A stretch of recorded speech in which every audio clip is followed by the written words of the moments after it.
here's Brody Brazil. First off, I think it's important to declare when I'm taping this video, it's mid-August 2020, and as of right now, the NHL is having a ton of success with their bubble formats both in Edmonton and Toronto.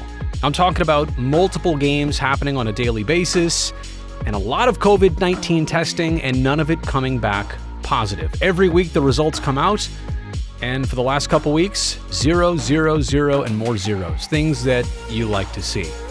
Now, why is this happening? Why is it working so well? I'm sure there's a lot of different reasons we could get into here, but I think the overwhelming observation of knowing hockey teams, hockey players, and kind of the built-in hockey culture is certainly a discipline and a buy-in that you're getting from players across all teams involved right now. There's a lot of protocols, there's a lot of procedures, but there is a tremendous amount of buy-in from the players. And it's not easy, right? To be tested every day, to have all this auxiliary stuff going on, and then, perform at your highest possible potential without ever getting to really see your family and be separated from those you love and separated from your normal routine on a daily basis. So everything I'm about to say, though, from here on out, is under the assumption that things continue to go this smoothly as they've gone. And I'm talking about, some different variables coming forward here, like they might start integrating family members of players into the bubble. The NHL still has not awarded a Stanley Cup yet, right? So I don't want to go so far that I'm putting the cart ahead of the horse, but I'm definitely seeing the trends. I'm seeing where this is going. And I think everybody can see that the NHL is doing well with their plans, and the United States is not going well in a lot of different respects, struggling with COVID-19 still. So it doesn't take a real genius to put those two things together and have the idea that next NHL season, it's probably going to begin in a bubble. Or multiple bubbles. I mean, when would this season need to start? Realistically, already pushing it back to December or January is tough enough, but that I think is what they want to do. And a lot of it really depends on what else is happening in the world, how things outside of sports are going. But I definitely don't think in December or January, you'd have to agree, I don't think our country, North America in general, is just not going to be ready for teams playing in their own arenas. Now that's a not good thing, which I will expand on in just a second.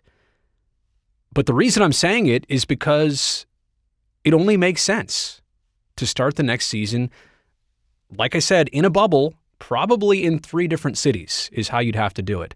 I'm not sure with 31 teams that 2 cities is enough. That'd be very crammed and maybe counterproductive. Now, it doesn't mean that the next season entirely needs to be played out this way by remaining in the bubble.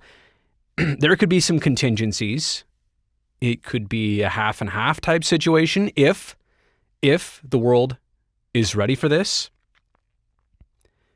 But it's impossible to know how the world is going to be even in early 2021. We have no clue here right now in late summer of 2020. But what we do know is that the bubble seems to be working. Now, the bubble would hurt local economies greatly. That's the not good part that I want to expand on here.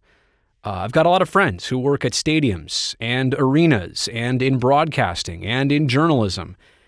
And it would dramatically impact, like I said, economies, jobs, situations. Obviously, you, the fan, would not be able to go to these games, only watch them on television, but it could realistically turn out to be the only option for a league like the NHL to start on some respectable timeline to start their season. And again, if you think about by January, for a team like the Sharks and the 6 others that did not qualify for the current version of the Stanley Cup playoffs, that means that they will have gone approximately 9 full months without playing a hockey game as a team.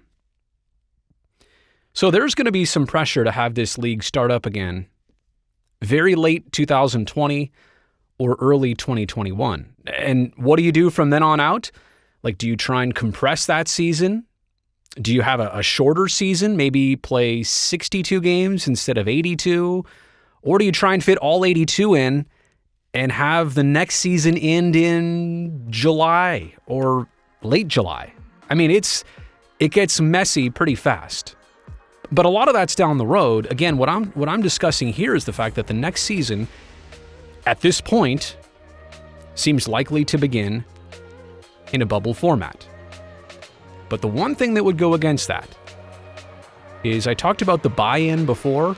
It's an easier buy-in when you're telling hockey players, this is only for a couple weeks or months, and this is for the Stanley Cup. If you're going to tell them next year that they need to jump into a bubble for 6 or 7 months, that's going to be a lot tougher of a sell than what's happening right now.